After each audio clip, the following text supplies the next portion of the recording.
పితా పుత్ర పవిత్రాత్మ నామమున ఆమెన్. జ్ఞానవాణి ప్రేక్షకులకు శుభోదయం. పునీత అన్నమ్మగారి నవదిన జపములలో 3వ దినము.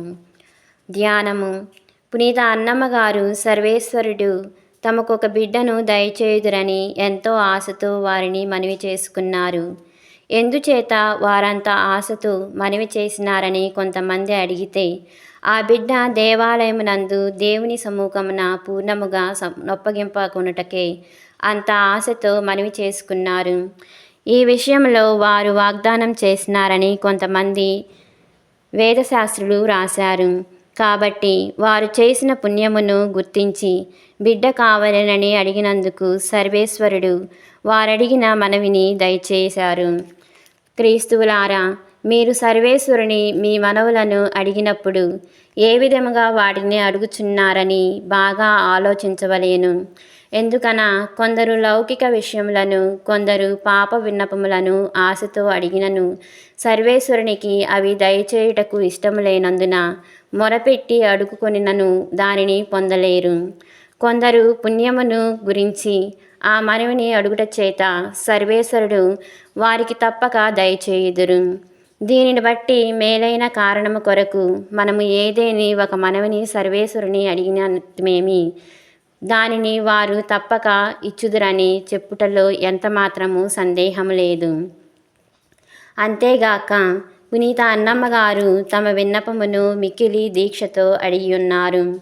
అది ఎటులనంటే, పునీత ఎపిఫనియస్ అనువారు రాసిన ప్రకారము పునీత అన్నమ్మగారు తమ ఇంటిలో ఏకాంతముగా ఒక గదిలో ధ్యానములో గడిపి ముందు చెప్పిన విన్నపములను దీక్షతో సర్వేశ్వరుని యొద్ద మనవి చేసుకునిరి. ఇంతేగాక అటువంటి మనవిని 1 నెల 1 సంవత్సరం అడిగి విసుగు చెందిన లేదు కదా.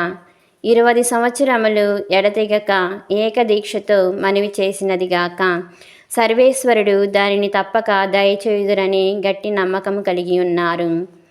క్రీస్తువులారా, మీరు స్వామిని విన్నపములను అడిగినప్పుడు పరాకుగా నుండి దానిలో నిలకడలేక అడుగుచున్నందుచేత ఈ వరములను అడుగునప్పుడు సిగ్గుపడుదురు కదా.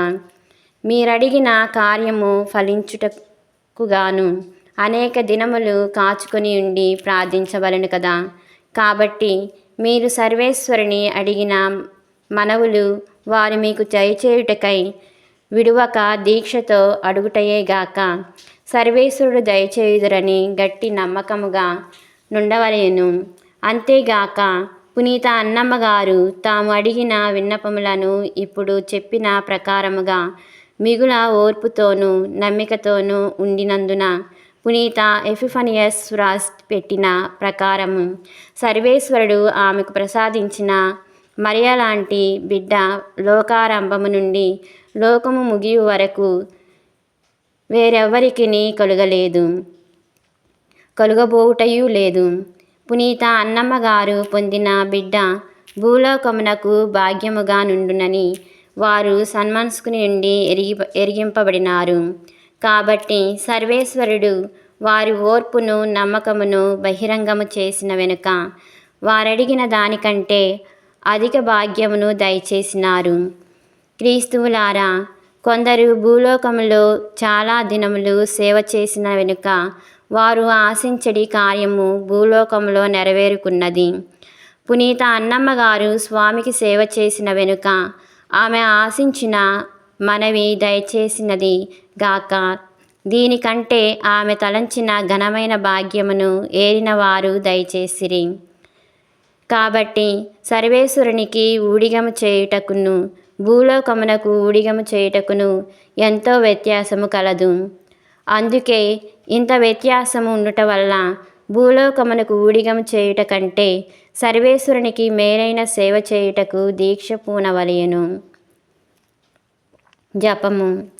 పునీత అన్నమ్మగారా, మీరు సర్వేశ్వరుని అడిగిన మనవి 20 సంవత్సరములు ఎడతెగక అడిగినందున దేవమాతను సర్వేశ్వరుడు మీకు దయచేసిరి.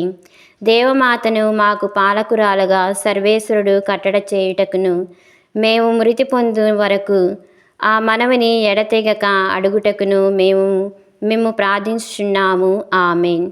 పితా పుత్ర పవిత్రాత్మ నామమున ఆమేన్.